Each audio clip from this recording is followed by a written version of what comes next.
Hello, everyone, and welcome to the 49th episode of the Exploring Antinatalism Podcast, a podcast all about the subject of antinatalism created by antinatalists. My name is Amanda Oldphan Sukenick, formerly known as Forever Wolf Films on YouTube, and today I'm speaking with writing duo Natasha C Calder and Emma Szewczak, debut authors of the stunning new dystopian novel in which antinatalism is a major theme called The Offset. Together, they are known as Calder Szewczak. Welcome to the Exploring Antinatalism Podcast, Emma and Natasha. Hello, thank you very much for having us. Yeah, it's very exciting to be here.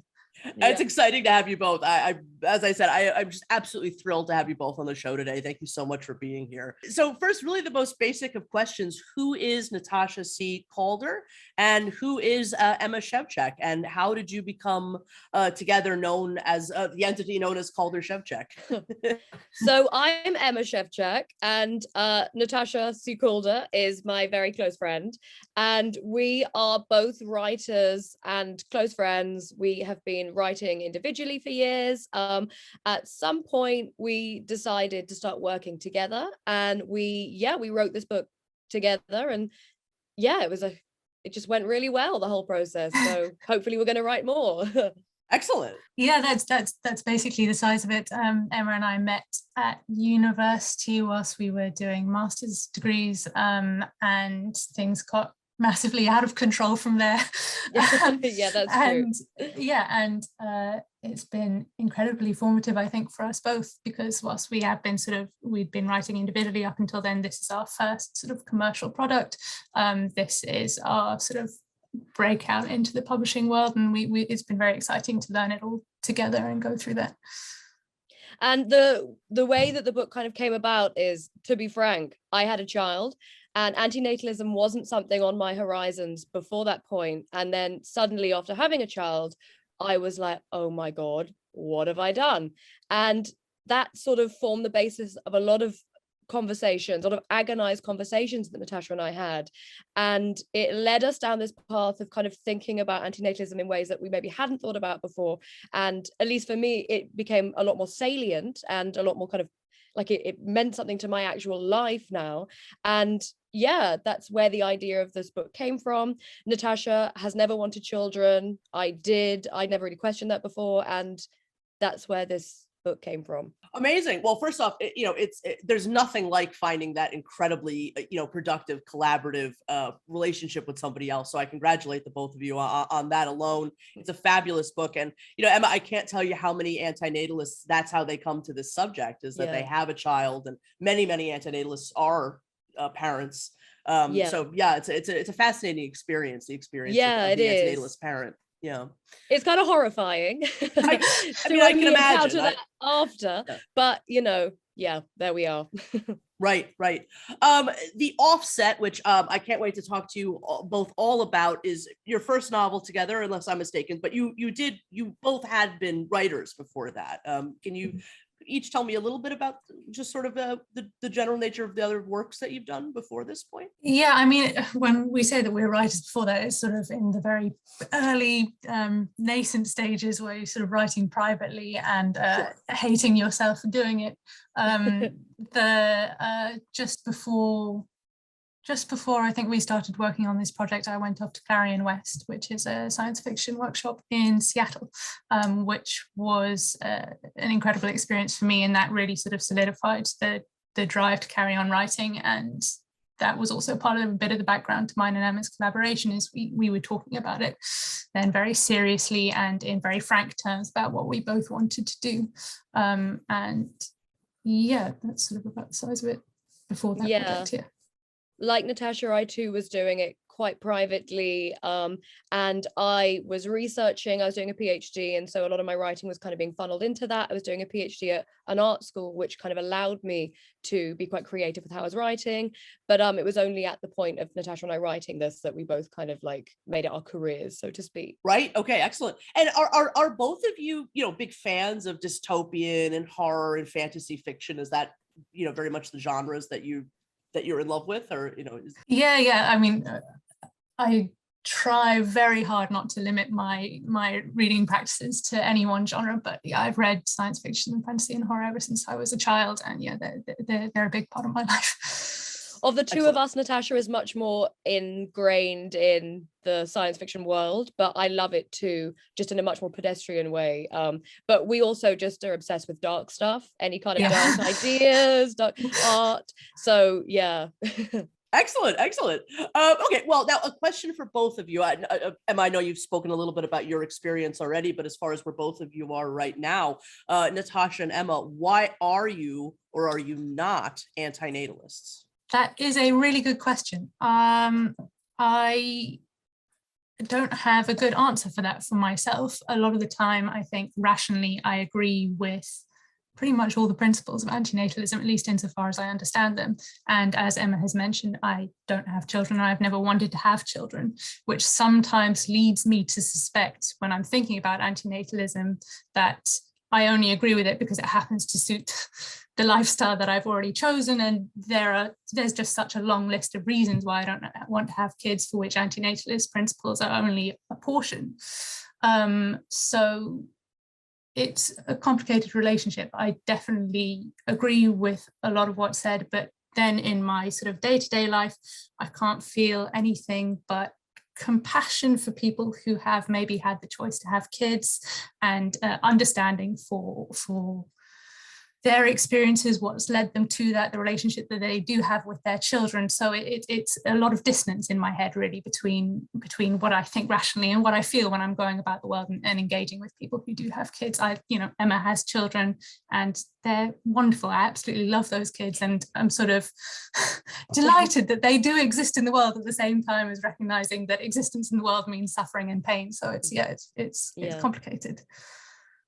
Yeah, I feel very similarly, although I'm probably more a bit further down the road of antinatalism, ironically, of the two of us.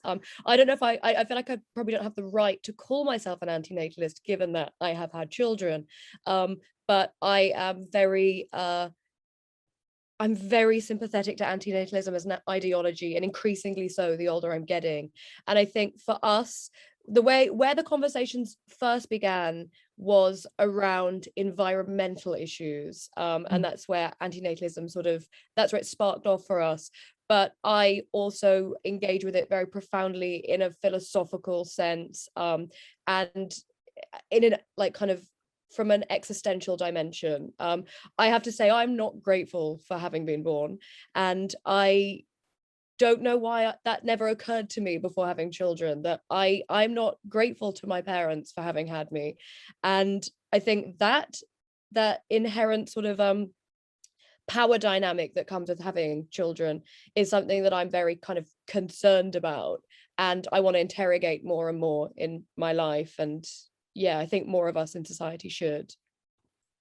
Absolutely. Fascinating answers, both of you. Thank you so much for that. Very, very, very candid.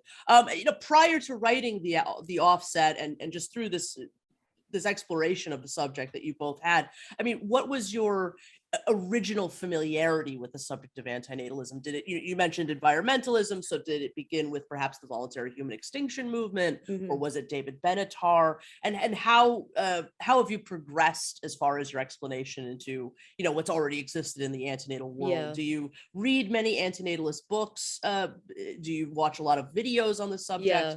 How do you engage and continue to engage with the subject? I'd have to say, at least from my perspective, I think it's probably true for you too, Natasha. I think that our engagement with antinatalism before writing this book was very pedestrian, and it was very like how it is represented in the media. We'd never gone out of our way to explore it as an ideology. And I mean, it is very willfully, purposefully misrepresented, I think, and kind of caricatured in the media. And probably both of us had a sense that was a misrepresentation, but I think that we only knew it in those terms at that point. And also coming from the environmental perspective, a lot of the antinatalism we'd seen had been kind of like utilized to, I suppose, suppress women's reproductive rights, which isn't inherent in antinatalism, at least in some far as we think, but a lot of it is presented in that way. So like, environmental groups that might argue that people shouldn't have children because of the effect on the planet, but that can then sort of like be a quiet way of limiting women's bodily choices. And so I think that's first where we kind of, I suppose we sort of were beginning to engage with it in a way that wasn't hugely appealing to us until we did more of a deep dive, if you know what I mean. Yeah, fascinating. Okay. I have to, no, I just to confirm what Emma said, really, that we had sort of both sort of come across antinatalism in a fairly limited way before starting the book, but once we had the concept for the offset and we'd started talking about some of those issues ourselves, we then did go away and start to do a bit more research and engage with it a bit more. Which is, even in and of itself, not like the easiest thing to do. And we were writing a couple of years ago now when we actually wrote this book. So I think there are even resources available now that weren't necessarily available to us then, or at least not easy for us to find from our limited starting point. So your podcast, for a start, and the kind of groups and the communities that you've fostered around that was like a great entry point into it, I have to say. And thank you. Yeah, so we very much knew of you guys and about your podcast prior to now. Yeah. Oh, that makes me so happy. Thank you so much. Well, no, everything you're saying is so interesting. It's really only been in the last like 2 years that antinatalism is more regularly getting represented in the media, and you're both quite correct. I mean, it is often so misrepresented and misunderstood and conflated with a lot of other things. And I suppose, it's a very controversial subject, and it is difficult for a lot of people to sort of grasp. And so some of that, is to be expected. But it's very few people stick with it and continue to pull it apart and create that further understanding. So I'm so happy that it fell into both of your laps, and you've come to this great understanding. I'm so happy that the podcast has had any kind of positive impact on that exploration. Outside of Wikipedia, the word antinatalism is not included or defined by any dictionary in the world still to this day in any language. How do you both feel that antinatalism should be defined? Gosh, that's a difficult one, isn't it? How should antinatalism be defined? I mean, and also after having listened to your podcast and heard so many interesting people speaking about it, it's clear that it hasn't settled into any like unified idea yet. Obviously, exactly. I mean, obviously there is a unified idea at the heart of it, but it means so many different things to different people that I think it'd be really hard to kind of put a definition on that right now. Very in this much like so. This exciting stage in its kind of development as an idea. That would be really hard to pin down. And obviously people like David Benatar have a better, like more of a right to maybe try and define that, given how much he's written on it and how much he's shaped the field. But I don't know how you feel about that, Natasha, but I'd be quite resistant to defining it right now, isn't it? Yeah, well, so, sort of as a non-philosopher and only having been involved with such a short period of time, I would be very suspect of my ability to provide any useful definition.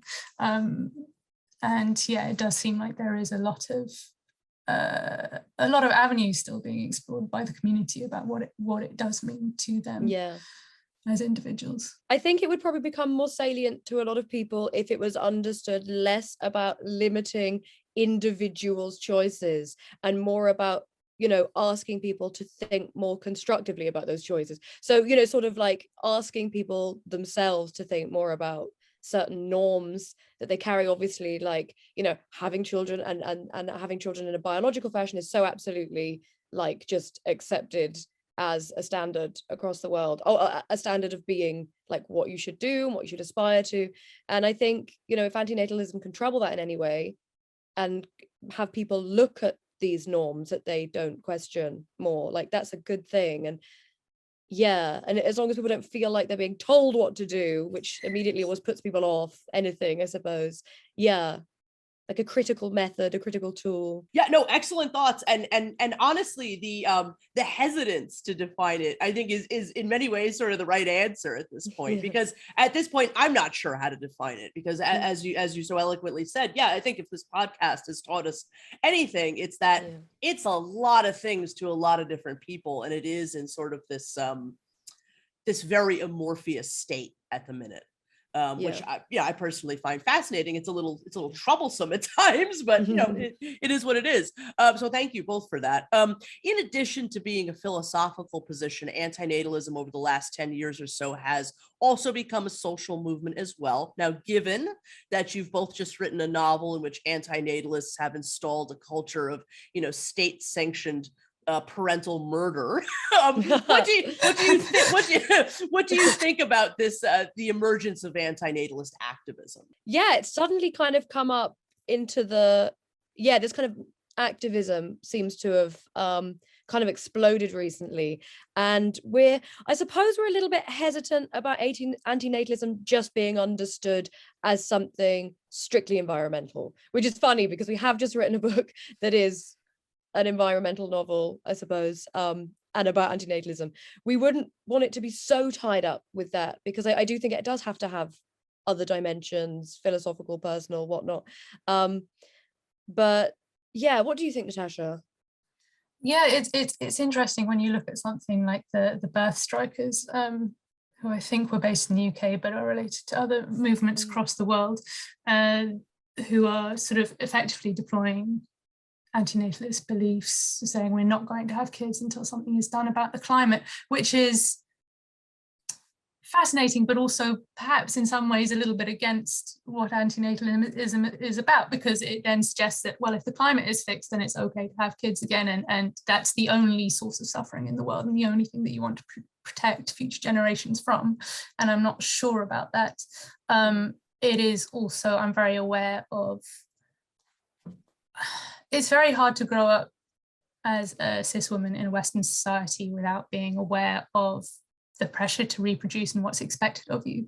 And for a lot of people who can't have kids, even if it's something that they want, I'm interested in how, I suppose, it is a position of privilege to say, well, I'm going to choose not to have them, and that is a protest that I can make, because not everyone can necessarily do that.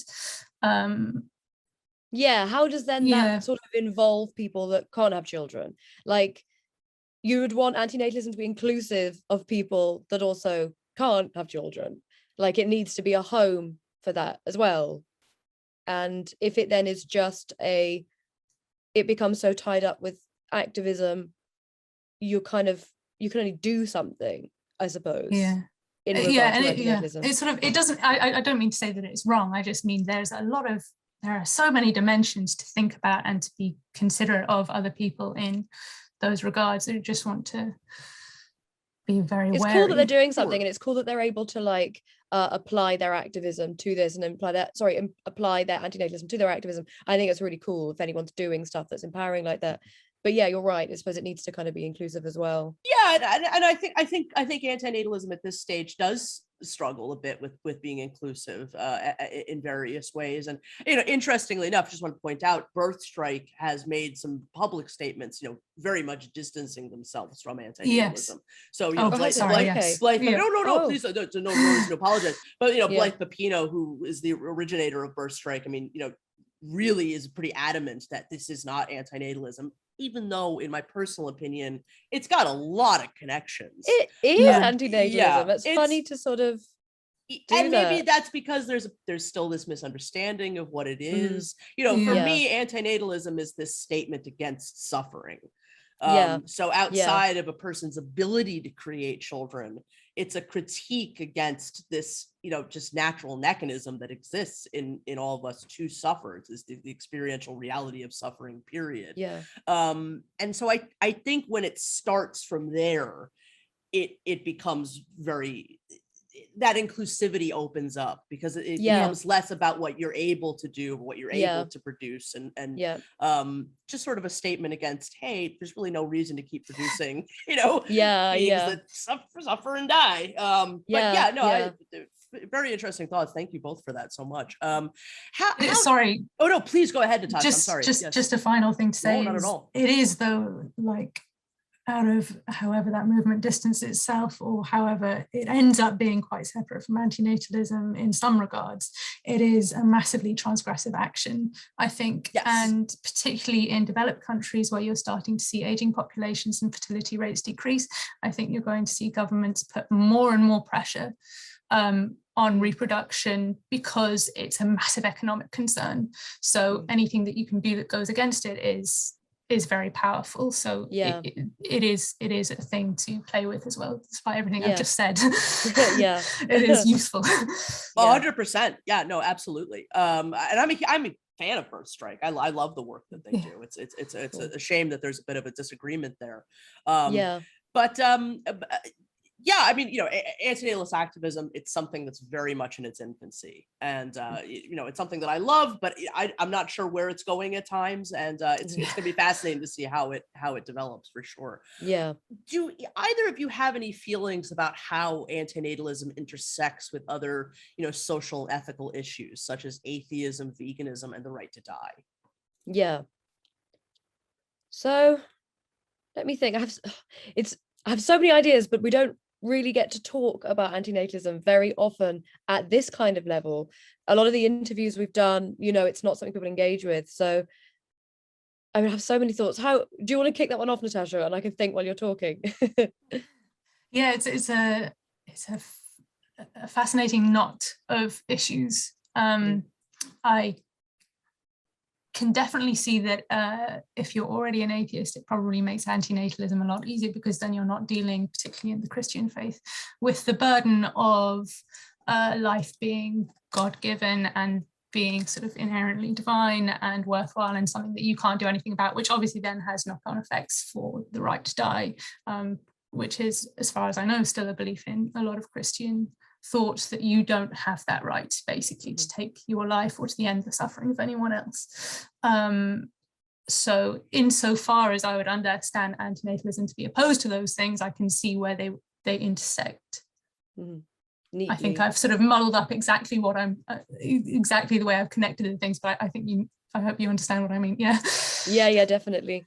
And I think obviously a subject that's really central to a lot of our ideas and thoughts is women's rights, and obviously antinatalism can play a very interesting role in terms of like gender liberation. And yes, a problem of it, I suppose, is that it can get co-opted by misogynistic groups, which is a shame.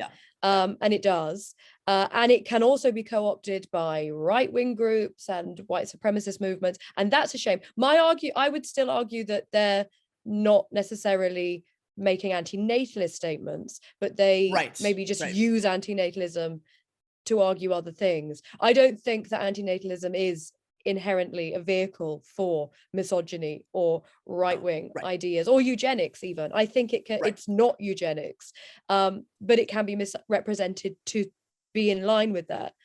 And that's a real shame, because I think that there's a lot of potential within antinatalism to actually liberate us.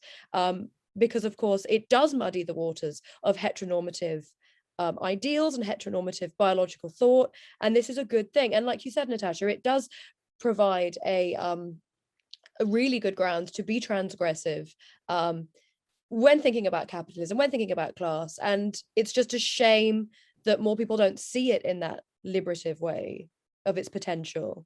Absolutely, could not agree more. Just a couple of thoughts on that. I mean, it's really only been in the last 10 years that women are vocal antinatalists. I mean, it really has been sort of the possession of men. It's a very old idea, but it's only been in name, since the publication of A Better Never to Have Been. And again, it's really only been since the YouTube boom of 2010, that you have a lot of women involved. And so I think it's slowly taking on this richness of not only being coming from a male perspective, but from a female perspective, from a non-gender conforming perspective. And all of that is so important. And I've loved watching all of that grow. And I think that I appreciate what you're saying about how it could be co-opted, or there's a sense that it could be co-opted by like right-wing groups. But at the end of the day, my personal belief is that it is ultimately anathema to everything that those people believe, because Nazism, for instance, it's a natalist cult. Yeah. They want there to be more people. They want those people to be a certain way. So it's eugenics, but they absolutely are not ultimately against reproduction. No. And so I think all of that, thankfully, is at odds with what antinatalism is actually trying to say. That doesn't mean people won't try it, though. So I do appreciate what you're saying completely. Sorry, I hope I didn't interrupt you both. But no, completely agree with everything you're saying there. Yeah. Well, thank you for that. Any thoughts on the right to die, if I may ask, before we move on? Personally, so right to die is a bit of a complicated one for me. Personally, just after having, had elderly relatives suffering, I obviously personally believe in the right to die. Absolutely. I think it is a difficult one for governments to mandate for, legal reasons and complications. I don't think that shouldn't, I think that is surmountable, though. I don't think that's an unsurmountable challenge. I think that if governments really and legal systems really wanted to facilitate the right to die, they could, but they don't want to. So we're kind of in this weird impasse right now, and a lot of people are harmed because of the laws around it. A lot of people are forced to suffer needlessly. I don't like that. Natasha, how do you feel about? Oh, sorry. Yes. No, I agree, Emma. And I suppose in a way it's not dissimilar to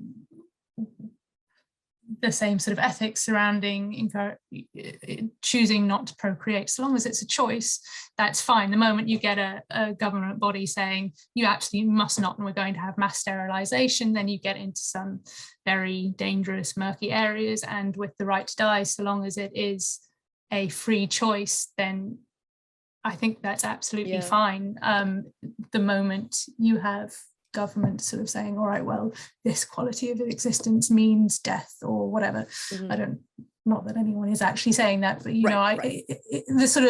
the areas where it becomes murky to legislate doesn't mean that there is not a fairly clear ethical stance. Yeah, ethically, absolutely. This should, of course, the power of one's own life should be in one's own hands, and any kind of stigma attached to making those decisions is just, again, it feeds back into those heteronormative ideas, and it feeds back into this idea that we shouldn't be in control of our own lives. Yes, excellent.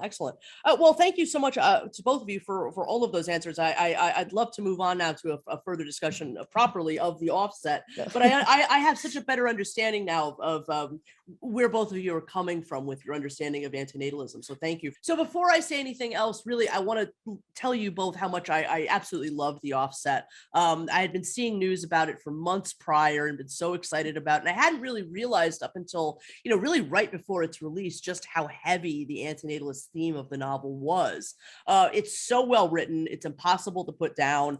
I read it over the course of, a single evening. The world that you've both created is so vivid, as are the characters. And I truly hope that both of you are proud of what you've created together. It's a wonderful debut work.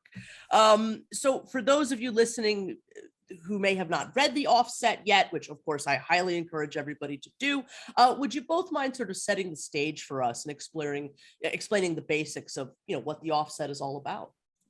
Well, firstly, thank you for those kind words. That's really, really great to hear. And it's also great to hear how much you've engaged with it as an antinatalist, because we think that maybe that's a theme that some people haven't picked up on as much. So we're really, really glad that you received it in this way. Really thrilled. So the book, the key idea in the book is that as a carbon offset for your own life, you have to choose one of your parents to die on your 18th birthday. We're in a world where their resources are at bare minimum. There is a climate emergency. It looks like the world is coming to an end. Carbon saturation levels are through the roof. And as a response to that, there is this societal norm of antinatalism. And there's this idea that if you want to have children, the cost of that is that, one of you, assuming it's two of you, will have to be replaced, and it's the child who decides who is replaced. And that's exactly right. And the book follows in particular one family. So the protagonist is Miri, who is 17. She's just a couple of days away from her 18th birthday when she'll have to make her own nomination. And we follow her through those days and her two mothers, Jack and Alex, as they sort of lead up to that decision and the consequences it will have for their family. Excellent. Yes. And what, I obviously you've spoken already about, your personal journey, so to speak, with the subject of antinatalism, but what inspired you both to really sit down and write The Offset, specifically write this story? So it was specifically after I had a child, and we were thinking more and more about how we, as we were in our late 20s at that point, now we're in our 30s, how we have kind of like, we're leaving a world that's on fire to the generations that are coming after us, and how we're sort of asking these younger generations to kind of mop up our messes, and how the responsibility for what we've done falls on their shoulders. And this idea of putting the responsibility onto these children's shoulders, it's seeming empowering in one sense, but maybe it is just an excuse for people to sort of say, now you like deal with it. And this was, I think, really feeding into, we've been watching a lot of Greta Thunberg, we've been seeing a lot of these kids, incredible young activists who are really like fighting for their voices to be heard. And I think, the book sort of, it was very much inspired by that, and these younger people being saddled with the reality of the planet. Yeah, absolutely. That sort of, as we were discussing, the world that Emma's children are going to live in and what that's going to be like given the current climate emergency.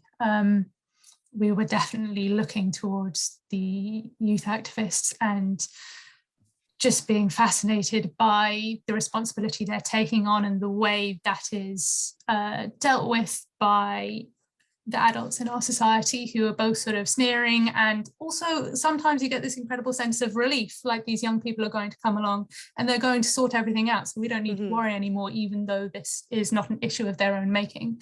And that really tied in for us with the inherent power imbalance in being born in the first place. So that's so superficially, maybe it seems, not superficially, but on the kind of the first reading of this, it seems purely environmental. But I think that the more and more we then started to engage with antinatalism, and we started to think more about suffering, and then there's power imbalances and having children, and it became something much more actually than just the fate of the planet. Right.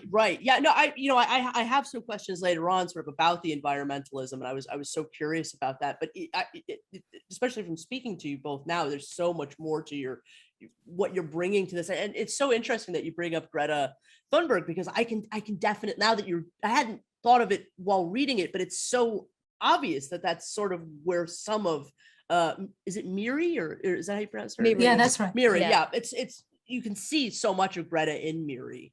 And so I love that. That's amazing. How long did it take to write? How long did you work on this? How many drafts did it go through? How long was that, Natasha? I can't remember now. It was such a mad time in our lives, I think. It was surprisingly short. Surprisingly short. There were actual writing time was probably only a handful of months, but it must have been spread out across a year, because we'd written an earlier version of it, and then we rewrote it quite dramatically a bit actually later, sort of in very intense. Yeah, this was supposed to be a kid's book, but we were met with absolute overwhelming bit too dark. I don't think publishing was ready for a children's book about killing your parents, so we were very disappointed about that, so we rewrote it actually up. So hard to pin down now how long it took. But how long it took. So that sort of journey probably took about a year, but the writing periods in it were very short and intense. Yeah. That is amazing. I could kind of see it though, like a young adult novel. I mean, there's definitely some of those elements of that. I mean, incidentally, I'm not sure if you guys have seen this, but this year has brought us the first antinatalist coloring book. Yes. As well as the first antinatalist children's book. I just had somebody on a couple months ago. Oh, really? The first antinatalist children's book. So I'd love to read that. Yeah, it's amazing. Anyway, I love that that's part of this book's history. Can you give us a bit of a window into what your writing process is like between the two of you? I mean, who handles what? How do you do that juggling? So it really came out of conversations. We would meet up, have a drink. Yeah, we're British, of course, and and just talk through. We would just talk through ideas, and then we started talking through specific plots, specific characters, and we would go away. We take it in turns. One of us would maybe write a chapter. It would throw back to the other one. The other one would rewrite it. At this stage, I'd have to say that neither one of us could pinpoint what idea or sentence was written by either one of us. It's such an amalgam of both of us. We both read every single word a million times in it. And Natasha, have you anything to anything I've missed out from our process? About the size of it. Our process probably also did change along the way as we wrote, those different versions. So it's hard to pin down exactly, we did X, Y, and Z. Definitely as a sort of point of trivia, one of the key things of sort of grounding us and bringing us back together was listening to a specific album. Definitely helped us get into the move and soundtrack our conversations. And I know that's a tactic that a lot of writers use as well to get into the mindset of a particular project. And we did use that one, but otherwise, no, it was just a lot of discussion. In the same room every week as far as we could, and it was just WhatsApping ideas, and we use Google Docs like you can't even imagine. It was so handy. We would so in the course of so good. In the course of a week, we'd be together having a conversation, speaking on the phone, WhatsApping over the comments that we would be exchanging in a Google Doc. It was just all lines of communication open and just go all the time. Yeah, that's incredible. May I certainly offer it if you don't want to answer, but may I ask what album it was that sort of set the tone for this? It was the Arctic Monkeys and its Tranquility Base Hotel and Casino. An album, great science fiction album. Yeah, it's about science fiction. An album that we think most Arctic Monkeys fans hate actually, but we just got obsessed with it. I'm unfamiliar with that, but I'll have to listen to it now. Listen to it. It's great. Oh, excellent. There's so much of the backstory to the offset that I can't help but be so curious about, some of which you do go into, and some of it I must admit I may have forgotten some bits, so you'll have to remind me. How did the antinatalists come to power in this world? I mean, are they the government? Were they the government at some point, and now anti-procreation is so ingrained into everybody that there's no reason for it to be a higher power? So we can't give too much away here because this book is part of a series, and we have quite a complex that's what I wanted to hear. And world. Oh, good, great. We have quite a complex idea of what this world is and what it looks like, and we can't tell you too much about that. As it stands in the book, it is just a cultural norm. It's something everyone is, to an extent, an antinatalist. And that's just that's the ideology of the world. Okay, fair enough. Well, that's the best news that I could possibly is that there's more. There's going to be more, which is fantastic news. And maybe this is again too much into whole that, and perhaps we can't speak on some of the elements. But it's why are all the antinatalists so young? It seems like all the antinatalists you meet are these like impoverished punk activist kids, which I loved, by the way. It's not a criticism, and I just have to say I love that there's this idea of antinatalism as like the ultimate punk. I just really loved about that. But is there? Can you speak about any of that? Yeah, it's a really interesting observation that you made, and I don't think one that we're necessarily conscious of, apart from that we're coming to that antinatalist community through Miri, who a couple of years ago ran away from home, and she's from a very privileged background. Her two mothers are well established in society. One mother, Jack, is a world famous scientist, and she, in rebelling against that, is seeking sort of almost the exact opposite of what they are and everything that they represent. So in order for the world in which she finds herself to be sufficiently different from the world of her parents, we sort of had to skew it young and punk in that way, and to be sort of the more rebellious elements of that society, which is, I hope wouldn't from our perspective, necessarily mean that all of the engaged antinatalists in the society are young punks, but just that is the group that Miri particularly engages with. I see. There's one character actually who is an out and out antinatalist, who's an adult, the engineer, who is a scientist, and a fellow scientist of our two main mums. And yeah, I think she's probably the oldest out and out. The Celt as well, though. Oh yeah, the Celt exists in a slightly more morally ambiguous. Yeah, I wasn't sure about the Celt. I was curious about that. Yeah. The engineer, I'm so sorry. Is the engineer, I can't remember when we meet the engineer. The engineer only appears in one scene, Okay. Sorry, Emma, go on.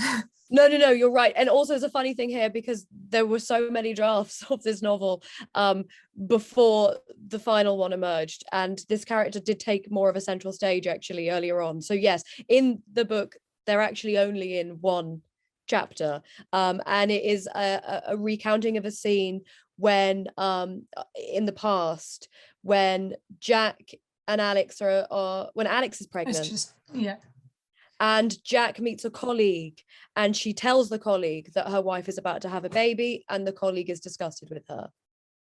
I completely remember this now. Okay, so this is actually one of my favorite parts of the book, because cool. So the engineer, if I'm not, is the one that had originally come up with this brilliant idea that became Project Salix. Am I pronouncing that right? Yes. Right. Yeah. And there's so many different moments of the book where both Alex and Jack sort of, they're two brilliant women, and they sort of devolve into all of this twinkly, all these twinkly little notions about what life is, and what having a baby is, and what saving the world is. And there's this, I don't know if it was meant to be funny, but you get the sense that the engineer is so turned off. It's like here, this is like an ex-lover. There's like a possibility they're gonna have a thing again, and then she said that bile comes out of her mouth, and it's like, all right. That's it. I'm never talking to you again. Okay, definitely. No, that's a great little moment of the book. Thank you for reminding me of that. So I think the character development of Miri is so interesting, because on one hand, she's a little hard to take. You know what I mean? She's like this out of control, filthy, ungrateful, little hell child, you know what I mean? And in one sense, I feel very bad for Jack and Alex, because even though I think they've done something where it's a little bit more egregious than just like regularly having a kid, you're throwing a kid into this very, very, very broken world. But I think one of the best things about the book is just how you really come to sympathize with Miri in a very unique way, because she's living in solidarity with the world. I mean, her starving herself, and her yes, it could be because she's suffering from this or that, and that we're living in a world where these things don't get diagnosed, but she's also like she's escaped the protectiveness of this family that she grew up with, and she really has immersed herself fully in the suffering of what's outside, those windows, those four walls that she grew up in, and she's living in solidarity in a way that her parents couldn't even begin to understand.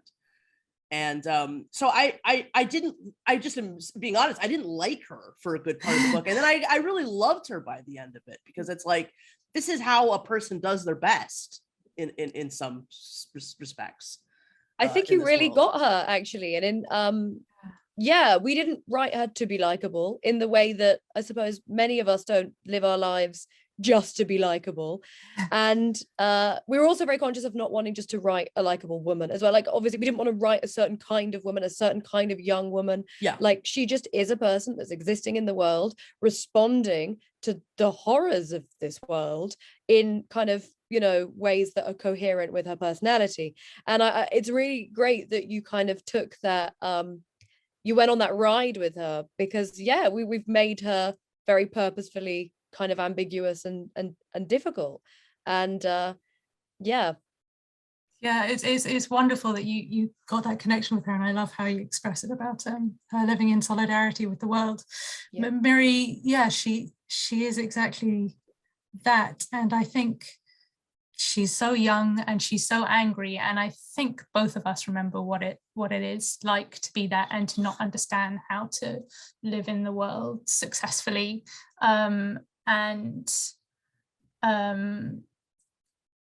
a lot of teenage anger and angst can seem incredibly unreasonable and self-centered from the outside. So we wanted to show that, but then also to treat her with empathy, because, well, you know, she stops being a character then and becomes a real person. And yeah, there's a core of decency behind all that unreasonableness, but she's just a soul in anguish.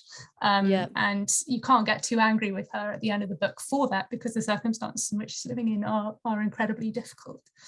Yeah, and she's being raised by people who think that they're so clued in, to what the world really offers. I mean, you know, Alex, who I have to say is maybe my favorite character in the book. Oh, cool. You know, her other mother, you know, is an ex-doctor, but really doesn't have a sense of what's outside of London. It's like, the fact that she's quit the hospital, but didn't know that there's these like makeshift hospitals where she could have all this utility in the world, and it's her daughter that has to show her that. I just think is incredibly powerful. I mean, she goes from, scrawling the Ouroboros into the tree, and it's like, come on, kid, but then it's like, no, she's really got it, So thank you. I really do love her as a character. Can you just explain a little bit about Jack and what Project Salix is? So that's a kind of core part of the book, actually, is the science. And so my partner is a scientist here at Cambridge, and he informed a lot of the science in the book that we wanted to be. I think we felt like in this kind of a dystopia, in the kind of book where you're treating of the end of the world, you can kind of go in two different directions. You can be very sort of ambiguous about how the world has gotten to this place, or you can be sort of hyper specific about that. And we took the hyper specific route, I suppose. We wanted to write something that was very coherent and very believable, and could be ideally read by also scientists, and they would think, this adds up. So there's this project that Jack is working on. She's the president of a major scientific institute in London that is hoping to that has actually mass replanted willow trees that have been engineered to take in the excess carbon in the environment, and to balance carbon levels and neutralize them. And it's hoped that this project is going to save the world. And so Jack is this kind of celebrity savior. The way that the actual hard science is written in the book is very accessible. And I could definitely see how that could get away from, you very easily. So I think that was very well wrestled with, and, made accessible in a very, very nice, very nice way. I did want to ask, so I love that the symbol for antinatalism in the book is the Ouroboros, much like the podcast. It's beautiful. Of course. I don't believe it came from this podcast itself. It's been a symbol that's been associated with antinatalism for a while now. What was your first instance where you learned that it was the symbol for antinatalism, or sometimes is used that way? Where did we encounter that? I mean, you're right. It's like really bled into it now, and it's hard to see the Ouroboros without thinking of antinatalism, I think. And it's just such a perfect image, isn't it? I mean, it's just so cool. Where did we first see this? I think when we were looking at covers as well, this came back up again. But that was much later. It definitely did come back up at that point. I'm not sure exactly where, but I think we must have come across it in the course of research. I'm sure there is it's part of so many different logos, even sort of at a very stylized level. I'm sure we would have then read about where those logos came from and what it means, and the idea of the serpent eating itself. But then, in the way you've been saying, Amanda, how antinatalism is one of these oldest ideas. The Ouroboros is also such an old image, and the idea of the serpent eating itself, they go back such a long way, and sort of how they tie together, it makes a lot of sense.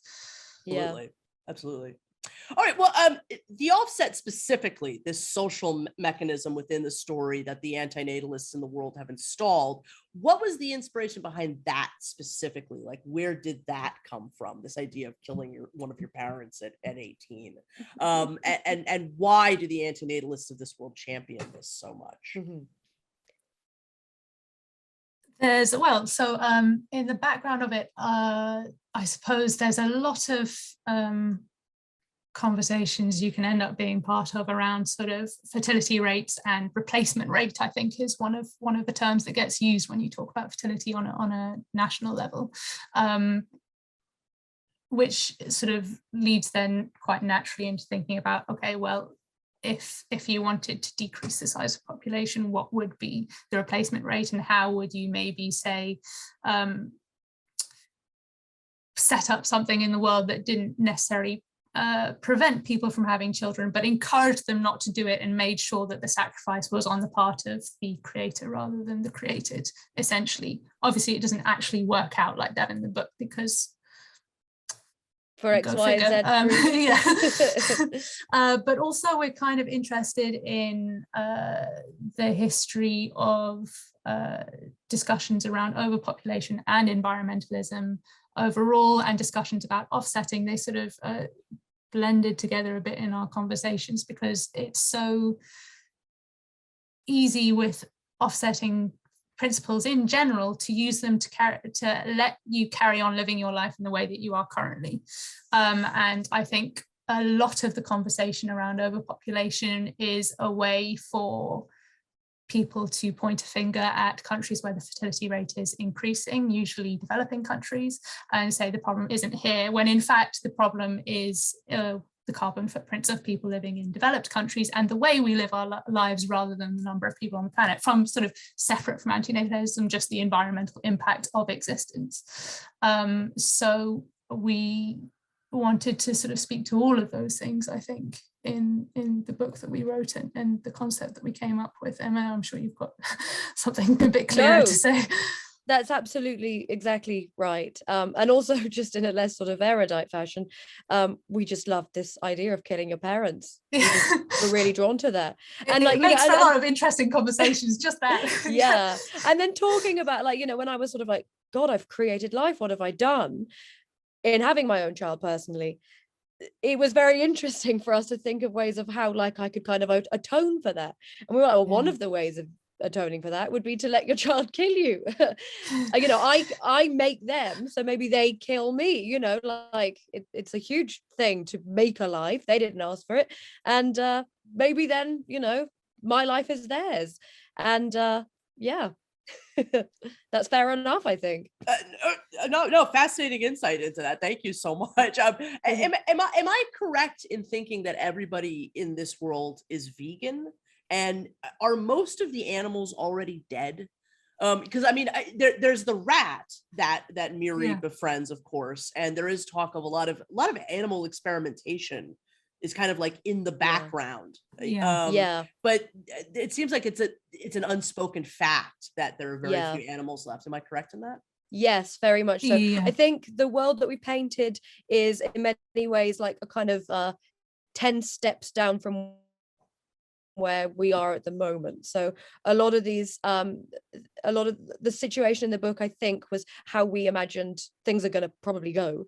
And the treatment of non-human life is appalling as is right now, and we imagine that will only get worse with the oncoming climate emergency. And so in our world the animals are mostly gone. And I think we're looking at a world that is maybe taking steps to try and correct that in certain ways. And so a lot of the food that the characters eat is vegan, but not exclusively. There is, for instance, there's an aquaponics farm in the shell of what was once St Paul's Cathedral, which does produce fish. And that was just sort of a development of certain farming technologies at the moment that are sort of emergent and are different potential ways of producing food that deal with climate change. I had forgotten that detail, so thank you. No, it's tiny. So it's just like a line. I remember that scene though, but so there's all these like they're trying to recreate animals, or like there's some move, like just like the trees, it's trying to create. There's a ton of genetic engineering going on in the background. Okay. Yeah. Okay. Well, so I have such a better understanding now of where you were both coming from with the environmental antinatalism. I had a lot of questions, originally after first reading the book about that, but I'm still quite interested in sort of unpacking a little bit of the motivations of the antinatalists of this world. And I hope neither of you will mind. I'd like to read just a little bit of page 10, just because I think it highlights for our audience a little bit of sort of what I was thinking. And this is where Miri is going to see another person's offset for the first time, because she wants to know what it's like. The part of the crowd nearest the steps is thick with activists, including anti-natalists baying for breeder blood. They are all dressed like the one who gave her the flyer, dazzle patterned scarves abound about their faces. The banners they wave are daubed in blood and depict graphic scenes of environmental destruction. Several bear the image of a bloodied Ouroboros. Miri can't hear the slogans they chant, but she can guess their meaning. Save the planet. The earth is suffocating. No mercy for breeders. Sorry, I screwed that up a little bit. So I just wanted to, give an example of sort of what the motivations of the antinatalists in your world are. So the antinatalists are trying to save the planet. Is that their full motivation? I'm curious if I think I may have already asked this actually, but are you familiar with the voluntary human extinction movement? Because sort of where they're coming from is they want the human beings to go extinct, but they want the animals to inherit the earth. Yeah. Essentially. Yeah. So is that sort of maybe these antinatalists are an evolution of the voluntary human extinction movement almost? And is that conscious on your part to do that? I'm not sure it was conscious at the time, but I think it's a fair characterization of the role that they occupy in that society. They definitely see it as a good for the world if there were no humans left on it, but to the benefit of the animals that remain. So there isn't particularly much engagement on at least the ones represented in the book with the idea of animals also being sentient beings and also therefore being left to suffer in the world. But yeah, exactly what you're saying. But also the antinatalists in our book, they're not homogenous in the way I suppose that antinatalists in our world are not homogenous. And there's lots of different, we wanted to convey this idea of there being lots of different facets to it, and it being represented in lots of different ways by different people. So yes, I think now reading back on that, it would make absolute sense that they would be people, that would be arguing for a planet to continue without people, but with animals. Okay, and so they would be, that makes perfect sense. And so they would be in favor of sort of this genetic engineering that's happening to create new animals. Yes, absolutely, because then interesting. Yeah, or even I suppose and they would be in favor of allowing the world to kind of recover itself without human intervention, and probably there being a hope that an animal like species would reemerge. Somehow. Okay. And are these antinatal? I mean, the lack of homogeneity aside for a second, are these antinatalists pro-extinction?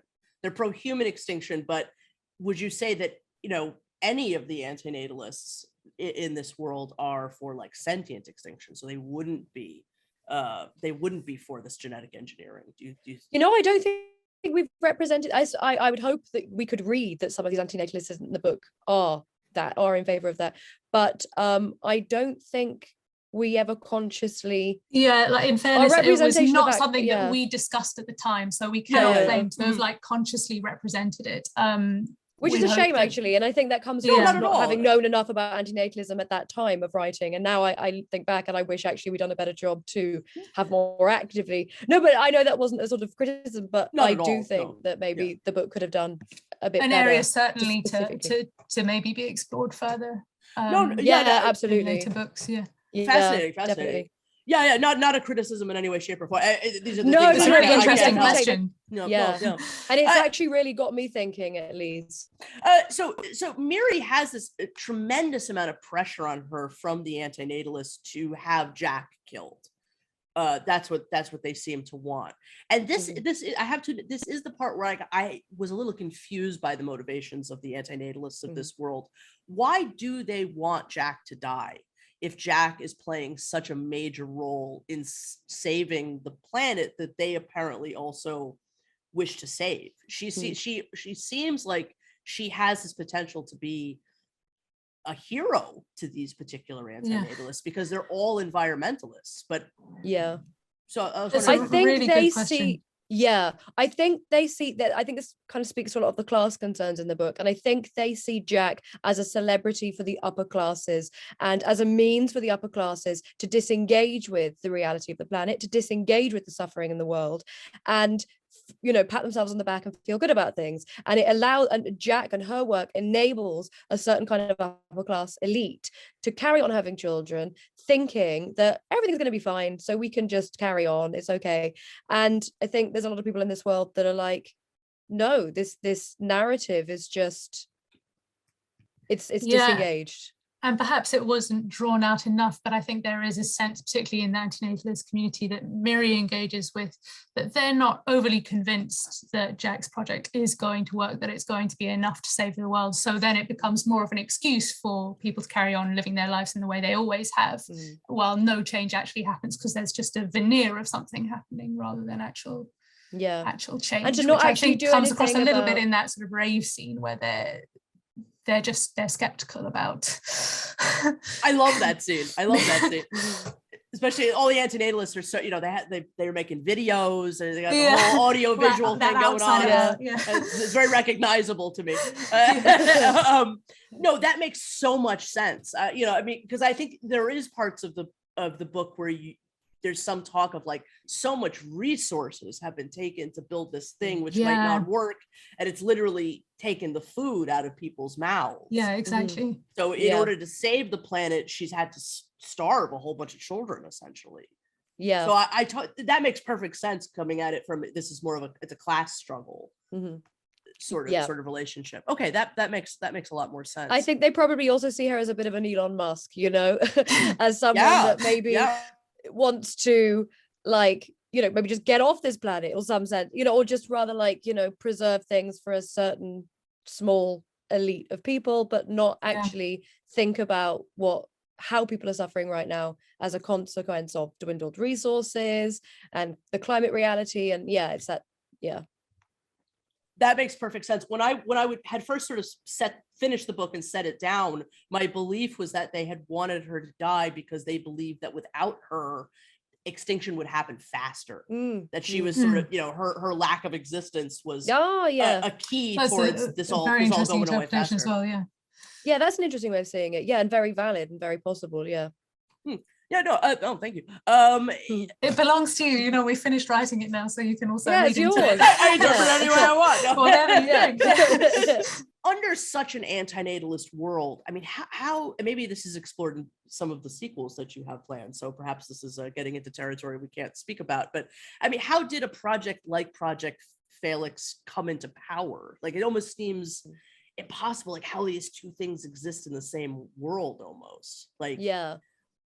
I think we understood it that, again, not going too much into how this came about, but society has responded to the reality of the climate in different ways, in cultural ways, in the application of science. This major scientific project that's kind of come out of an intellectual, powerful elite, whereas the offset is much more sort of, it's not a, I can't say too much now. I'm being very careful. It's okay. Everyone's being very careful. It's a world in which there are a couple of competing ways that people are engaging with to try and solve the climate emergency in which they're living. And there's offset, which is a cultural principle in which people believe they can change the way that they're living sufficiently to have a good impact on the world. But then there are people like Jack who believe that they can adapt the world to improve. It's sort of something that we've seen in science fiction for ages, where humans go and they terraform another planet, and we're looking at terraforming technologies being employed on planet Earth itself. So these sort of competing ideologies coming together just as people sort of try and exhaust every possible solution to solve the crisis through which they're living. This is not a criticism of the book by any stretch of the imagination. It's more of it's more of how, again, I'm sort of unpacking this world next to what I know to be the antinatalist community, you know, as it stands right now, which again is a bit amorphous, you know, but it's hard for me to see how we get from. It's hard for me to see how like antinatalists would ever vote for something like the offset. You know, it's hard for me to see antinatalists that would see a utility in it. And that's okay. I mean, I think it makes for a fantastic story. And I do think that there are these underbellies of the antinatalist world that are consumed with baby hate and parental hate. I do think that those are real, and you can find them on various parts of the internet. So there is almost like a lower common denominator antinatalism out there that I think maybe it could take hold one day. And that's the world that we could see. And we'll get a little bit into sort of some of the responses that you've had, like from David Benatar, and how like this is a vision of an antinatalism that has gone sour, and you know so again it's not that this was a bad element to bring into an antinatalist tale, but and I'm not even really sure what I'm trying to ask, but I mean, it's like how did we get here? Get that. You know, I can really see what you're kind of saying here, and I get that. I think that we were very wrapped up in the specific kind of antinatalism that does come through environmental offsetting ideas. And so I think we saw it as that's where that would cover. That kind of antinatalism was the one that has taken hold and become salient around the world. These ideas around around population, and because also we have painted a reality where the obviously the world is falling apart in many different ways, politically, practically, materially, but the key reason why people think the world is about to end is because of carbon saturation, and obviously that's a direct consequence of people, there being too many people, and so that these people live in a world where they know that the biggest problem, or at least they think that the biggest problem, is overpopulation. And so that kind of antinatalism became bolstered through that material reality. Yeah, I agree with you there, Emma. But also, Amanda, I think you're exactly right in saying that the sort of current antinatalist community would not vote for something like the offset. For all that there are those more hateful pockets hanging around. But I think in a more dramatic future, with more uncertainty and more sort of climate violence, there is a scenario in which a political class could repackage some antinatalist principles in the worst way and sell it back to a public as an expedient measure, which then actually self-confessed antinatalists may not vote for then, but it would maybe have an appeal to some very bad impulses in society. Maybe it's an antinatalism for people that aren't actually antinatalists. Maybe. No, that's fascinating. I mean, now I'm causing me to think about it even more. I mean, it's an antinatalism that's in a sense failed because it's become wrapped up in a revenge obsession, essentially. You know, it effectively creates more suffering. Yes, absolutely. The people brought into the world. So it is a failure on antinatalist terms, I think. You know, however we can't define it, that would be a failure, right? And because it's been misrepresented too. And to be clear here, we aren't trying to make a comment that this is where antinatalism goes. No, or the failings. Right. No, but I just want to be clear that you know, where in the book, you know, antinatalism or these ideas, they have failed. Of course they failed. And it's not antinatalism that's failed. It's how it's been incorporated into society by people that maybe don't get it. I see. I love that though. I mean, I think that's so important, because it's such an important idea. I believe. I really do believe antinatalism, and I think it is one of the most important ideas in the world, and it has the potential to not only alleviate and prevent so much suffering, but end suffering. And we can't lose sight of that. But it could happen. And so we need these cautionary tales about how badly it could go. So I think you've done a real service to antinatalism by, creating this kind of story about how careful we really truly need to be, because there's so much suffering in this world that you've created. And the antinatalists really are just another pawn essentially in that creation suffering machine. Now they're not doing anything to alleviate it. They're just killing their parents, and existing in these very negative states. And so, fascinating. Thank you for unpacking all of that with me. And thank you for your reading. And I have to say, absolutely. it is important to us that the book doesn't come off as a caricature of antinatalism. For an antinatalist such as yourself to read it and have got that, we're really thrilled, because that's really what we wanted. Very grateful. We don't want this to be something that then is used to show that antinatalism. It's not so we're really happy that you read it like that. Absolutely. I didn't take it that way in any way. Listen, are there going to be antinatalists there might be, Sure. but you're obviously you're two incredibly articulate women, and you can explain your motivations perfectly, and I absolutely understand where you're coming from completely. And I really do think what you've done is so important. I want to briefly mention that I love the representation of same-sex couples in this world. I love that it's just not an issue at all anymore. And that's wonderful. That's important for us. I mean, I identify as the B in the LGBTQ+I, and Excellent. It was important, I think, for us to paint a reality. I suppose it's the one redeeming feature of this world. Everything is so terrible, but at least people are liberated in terms of the sexuality and gender. And and also because the book got this right. And because obviously the central idea of the book does rest on having children, and biologically, we were quite at pains to not necessarily then just show a heteronormative family. We wanted to do that differently.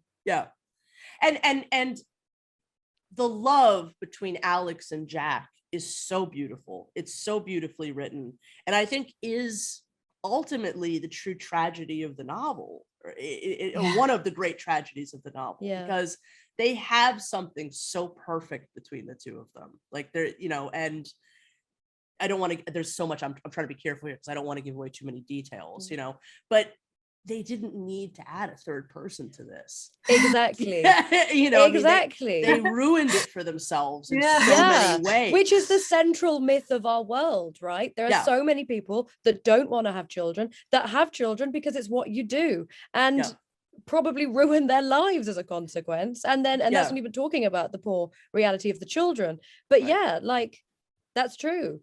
There's many people that don't need to have children, and they could just not do that and be very happy. The whole again, I'm trying not to give too much away, but the whole novel, I want them to be with each other. Oh yeah. It's like you just hope that this union is going to happen again, and they can just let the hellion child do what she's going to do.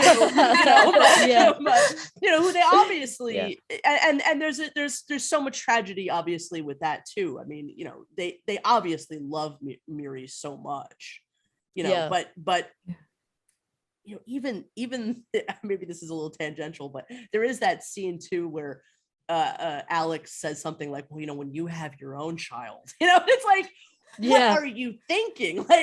After all this, you really think? So there's I just think that's one of the most successful parts of the book, is how it just keeps coming back to these strange, almost aberrant notions, in this world of what the future is going to be, what having children is going to be, and there being any possibility of that being it's something that would be appealing to this very anti-natalist child that they've created. I think that false consciousness was playing with, I mean, there's a lot of ridiculous things like that exist in the world right now. Yeah. You know, people have ideas and you're like, my God, particularly around the climate emergency, you know, and there's a lot of false consciousness around what it means right now. And I think we wanted to kind of, explore that way that we all live very incoherently. A lot of our ideas are very incoherent and make no sense. And it's laid bare in the book. Yeah, and sometimes that really does fall along generational lines, like people who grew up and there'd be problems in the world like the Cold War and the nuclear crisis, but got out of that. So, you know, we're going to get out of this too, and it's all going to be fine. And what's wrong with you young people for thinking that it's not going to be okay? Sometimes it's like, you know, if you get really, really hot and you can't imagine what it would ever be like to be cold again, or the other way around. I think people are like that a lot of the time. And Alex, even though it effectively ruins her life to have a kid, she can't imagine a world of not having a kid, and she assumes that it is a good thing for everyone. And no matter what she sees, no matter the evidence of her own eyes, she will always believe that to be true, I think. You do both of you do such a great job of picking up on all those absurdities, and I'm so glad they're in the book. You know, it just added so much. So I just want to revoice that there's so much about this book that I'm terrified of giving away to our listeners. I really, really do want to encourage everybody to get the book, listen to I have not actually myself listened to the Audible version. Are both of you the readers of that version? No, we have an actress. She's incredible, actually. Yeah. I'm looking forward to getting that version and to listening to that myself. So pick it up any way you can, everybody, and go check it out. A great job of the Scottish voices. Oh, beautiful. Album. We could not have done Scottish accents, so thank God that they got an actress to do that. amazing. So there's a lot of bits of the novel that I didn't write questions about because I did want to avoid a lot of things. So so long as it's all right with you, I just want to talk a little bit about some of the responses that you received. Cool. Sure. So one of them was by Ken MacLeod, if I'm pronouncing his name right. He's from Prometheus and BSFA, award-winning author of the Corruption War series, Corporation War series. Sorry. So he says the offset searing critique of antinatalism could do for eco-fascism what 1984 did for socialism and Brave New World did for eugenics, which I just thought was such an interesting comment about the book. Yeah. Do you, I mean, I sort of know the answer to this question already just from speaking to both of you, but I'll ask it anyway. I mean, was the offset meant to be a critique of antinatalism? Because I don't really think it is. Yeah. No, definitely not. Yeah. It was meant to just explore it. Yeah. And center it. And so, I mean, I suppose, the eco-fascism, okay. Like very on board with troubling that, but antinatalism definitely not. No. And actually there's a little bit of a story behind that quote, which is the one Ken originally gave us, was maybe a little bit too incendiary, where he said the offset could do for environmentalism what 1984 did for socialism, and Brave New World did for eugenics, which is a very concise statement to unpack, and it means a lot of things, and our publisher sort of veered away from that as maybe a little bit too much. But the point is we do have a lot of critiques to make of some aspects of environmentalist movements in the book, and that was more the focus, I think, of his comment than antinatalism. Definitely. I'm glad to know your thoughts behind that. I just thought it was such an interesting comment. I mean, perhaps it's just that, you know, again, this is such a new subject for so many people. So antinatalism becomes so murky with other ideas that no, it's just interesting to know perhaps where he was coming from with that. Now moving on to the quote from David Benatar himself. So he says the offset may be a literary first in giving central place to antinatalism, the view that one ought to not create new people. Other novels like this one have depicted a dystopian future in the wake of environmental catastrophe. In Margaret Atwood's Handmaid's Tale, the dystopian is pro-natalist. The offset shows how antinatalism could also take a dystopian turn, which we talked a little bit previously. In showing this, it provides a cautionary tale, which, if read correctly, is not that antinatalism itself is an error, but rather that even views aimed at reducing suffering can increase if fanatics seized control. So great comment from David Benatar. And it's so awesome that you got him to respond. I mean, I know, very honored. He's lovely. Yeah. Yeah, he was wonderful, actually. I have to say, he read the book quite early on, and it was great to get his reading and his insight too, because as we've said, we really wanted, the anti-natalist community to approve of this. And so to have him say, yeah, I liked it, was like, thank God we're on the right track. That's wonderful. And what he says in that statement as well is very similar to everything we've been discussing throughout the course of this interview about how antinatalism is treated in the book. Yeah. So we hope. Yeah, absolutely. I mean, we've already sort of discussed, this is perhaps a version of antinatalism gone wrong, and so I won't unpack that further, but I just wanted to highlight his quote. Have you received much feedback from other antinatalists? Is that something that's sort of happened? No, actually, not that I know of, which we would like more of, actually. We'd love more feedback from that community. But no, actually, I think the book has mostly been read by people that have, not much knowledge of antinatalism. And so I don't think that theme has been made much of, actually. Yeah. Okay, well, I hope that's something that can happen now. Everybody, definitely go send feedback. So that was. Were there any other responses that you've received that you found interesting? That it's been interesting. People have generally really disliked Miri, and they have kind of seemed to have it really impacted on their enjoyment of the book because of how much they didn't like her, which is very interesting to us because some of my favorite books, at least, have difficult or unlikable characters at their heart. Yeah, me too.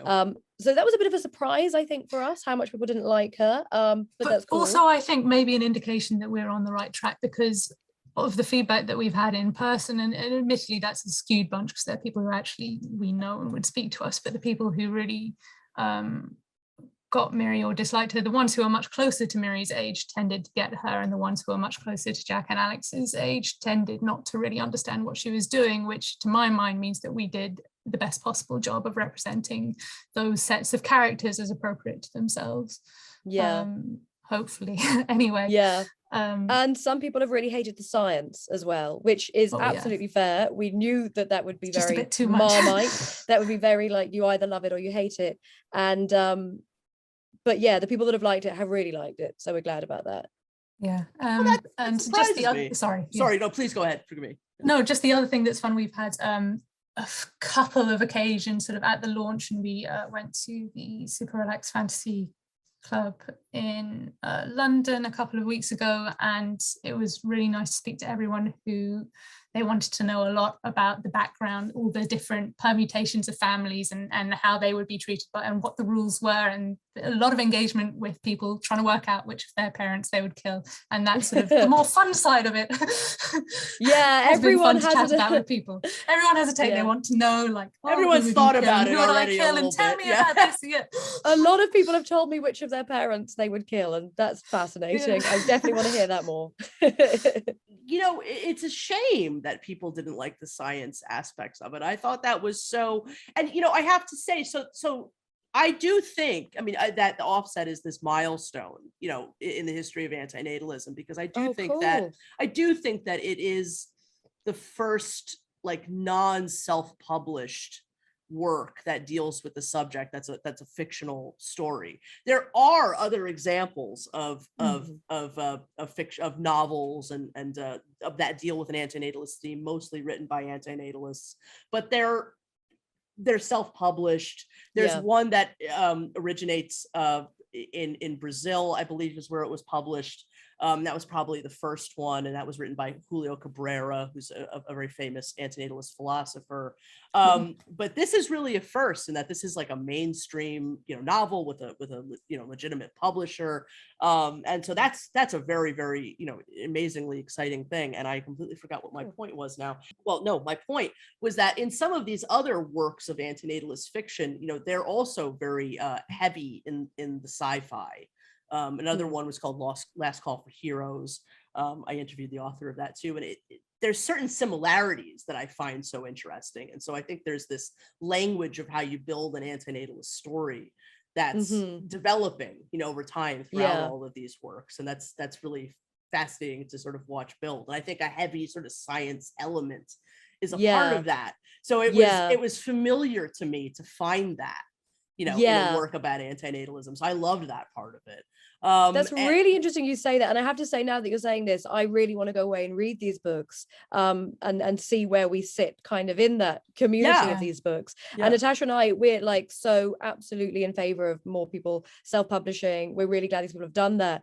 And we're not so surprised maybe that publishers don't want to, aren't there yet to publish this stuff. I think there is some resistance, but good.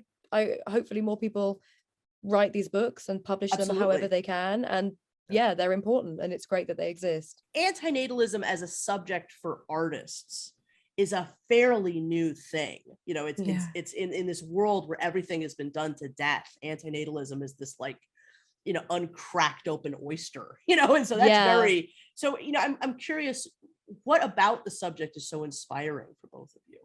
Oh, that's a funny one. I mean, it's obviously kind of like the most fundamental philosophical question is why we suffer and why we should have to suffer. And so, of course, it's just incredibly interesting to grapple with the idea of being born and to grapple with, like, why have we been born? And why do people continue to be born? And it is the thing in our lives, second to death sometimes, that we have absolutely no control over. And so it naturally becomes the most fascinating thing, like, to me anyway. Yeah. And sort of on the other side of it, we have, I suppose, in the culture we were brought up in, we've been made to engage from a very early age with the issue of having children.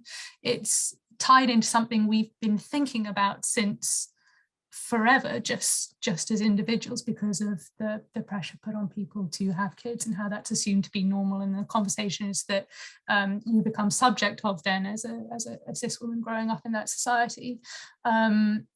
So it ties into something that is then very personal, and something that we've both been thinking about for such a long time in such different ways, and that still in so many of areas of society is very difficult to talk about, say choosing not to have kids, because that conversation is not widely held and is not understood.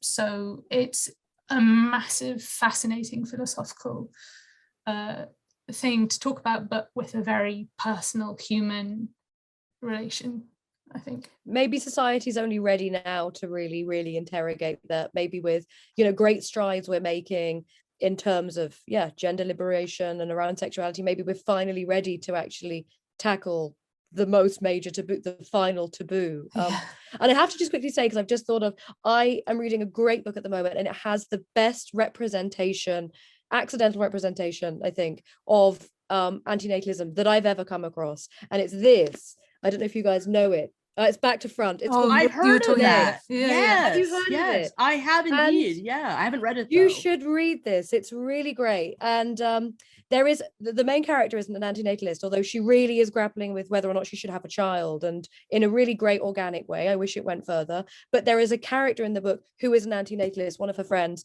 and they have a conversation. It's a real show-stopping moment in the book. And I haven't read that before now in this kind of fiction.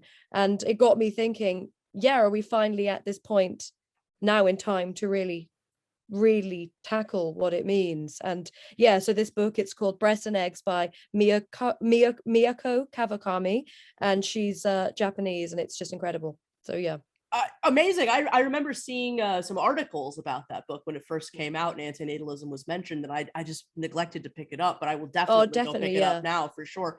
And excellent answers. I think you really tapped into something very important that perhaps we are just, again, it's a very old idea, but like, why now? Like, why all this activity around it now? And I think I think you're right. Just so much has kind of come to a head, and we're at that point socially. Yeah. We can finally have this kind of conversation.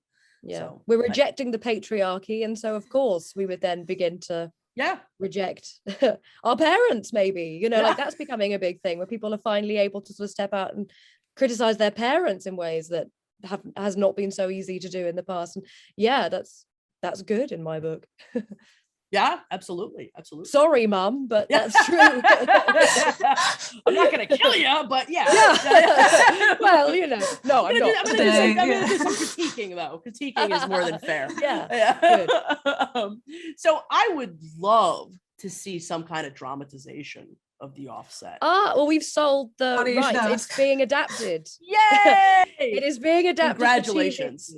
Thank you very much. Yeah, we're That's thrilled. amazing. We think it's going to be great. They're going to do a great job. The people that have just done War of the Worlds are adapting it, and we hope it's going to be good, and we're sure it's going to be good. I'm sure it's going to be fantastic. That is incredible news. Congratulations to both of you. That is Thank so you. exciting. Amazing. Is there anything more you can tell me about that right now, or is it all hush hush? I think as with things around TV and film development, we're probably going to be waiting a while. People have got to get their ducks in a row. But yeah, it's by a guy called Howard Overman. He did War of the Worlds. He's done some other things here in the UK. Has done some other sci-fi stuff. I don't know if anyone saw The One on Netflix. That was about online dating. It's like a dystopian reality of online dating, which is cool. Yeah. Amazing. I'm so excited for that. That's incredible. Thank you. I know that we've talked a little bit about the pushback that you received. Is there anything that you can tell me about the pushback that you received to writing the novel? I think it's just been kind of down the line, never really from one particular source, but I just think there is an overall hostility to these ideas. They can get very easily mistranslated, and I think people don't really know how to handle antinatalism. And so, like we've said, this book was initially a children's book.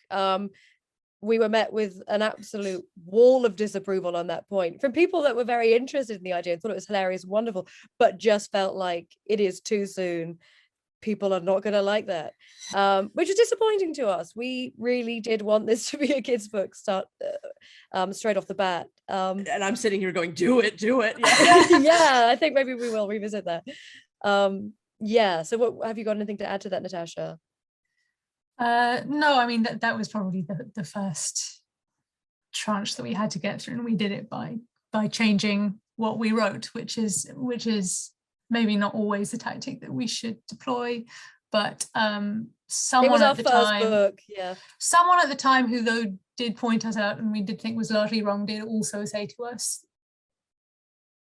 teenage readers will read up to adult fiction. You won't lose them by writing an older book, which I think is a good point. So we're still hopeful that younger readers with the interest might get to this and hopefully then have some interesting conversations between themselves and with their families about what it means that they exist in the world and what they hope to do for the world. And some adults can be very disparaging of young adult books and of children's books, and just wouldn't read them because they're children, which we think is a shame.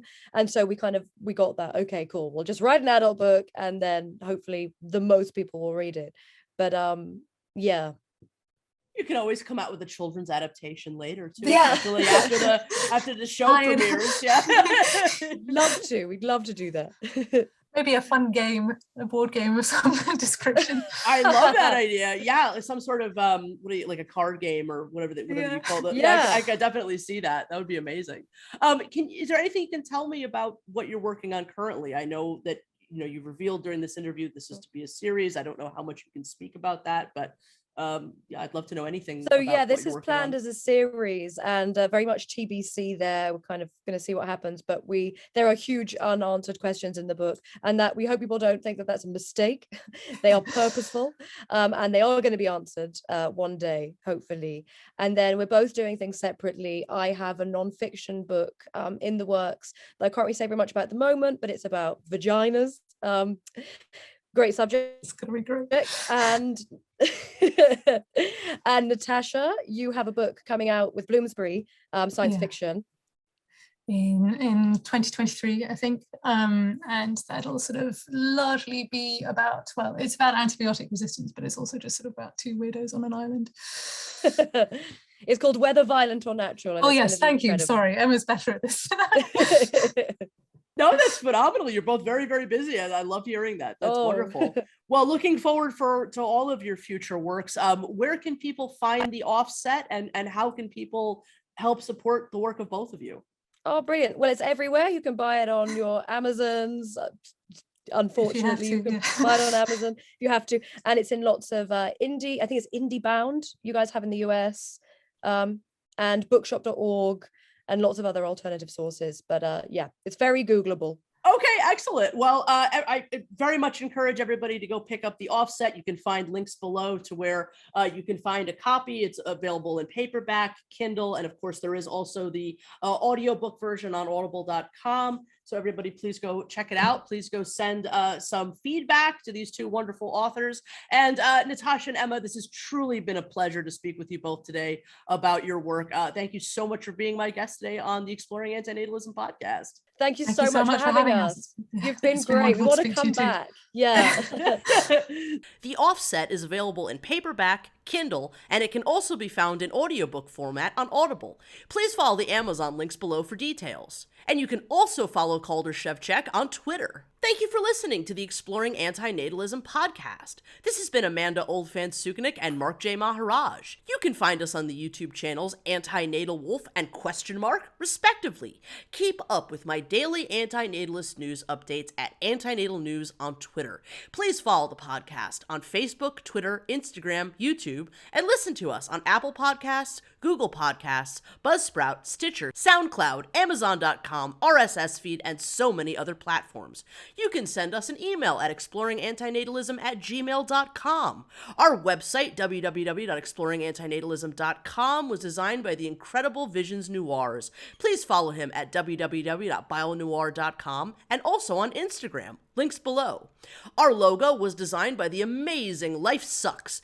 Please subscribe to him on YouTube, and if you would perhaps like to check out some of his incredible merch, go check out his store on www.etsy.com/shop/LifeSucksPublishing. Our music was donated by the wonderful I Doubt It. Subscribe to him on YouTube, and check out our collaborative project together with our friend EFIL WV, The Right to No Longer Exist, A Right to Die podcast. All the best, and bye for now.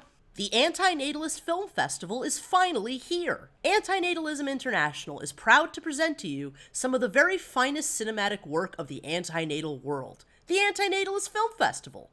Premiering December 1st, 2021, the Antinatalist Film Festival runs through December 31st. To watch the full event video, please follow the link below to the Anti-Natalism International YouTube channel. You can also see the event and all participating films on the Anti-Natalism International website. January 2nd, we will also be having an awards ceremony, and if you would perhaps like to vote for which film you think should win second place, please vote in the Google Doc below. Thank you to all of our talented filmmakers for making this first year of the Antinatalist Film Festival so amazing. News regarding the Antinatalist Film Festival 2022 edition coming soon.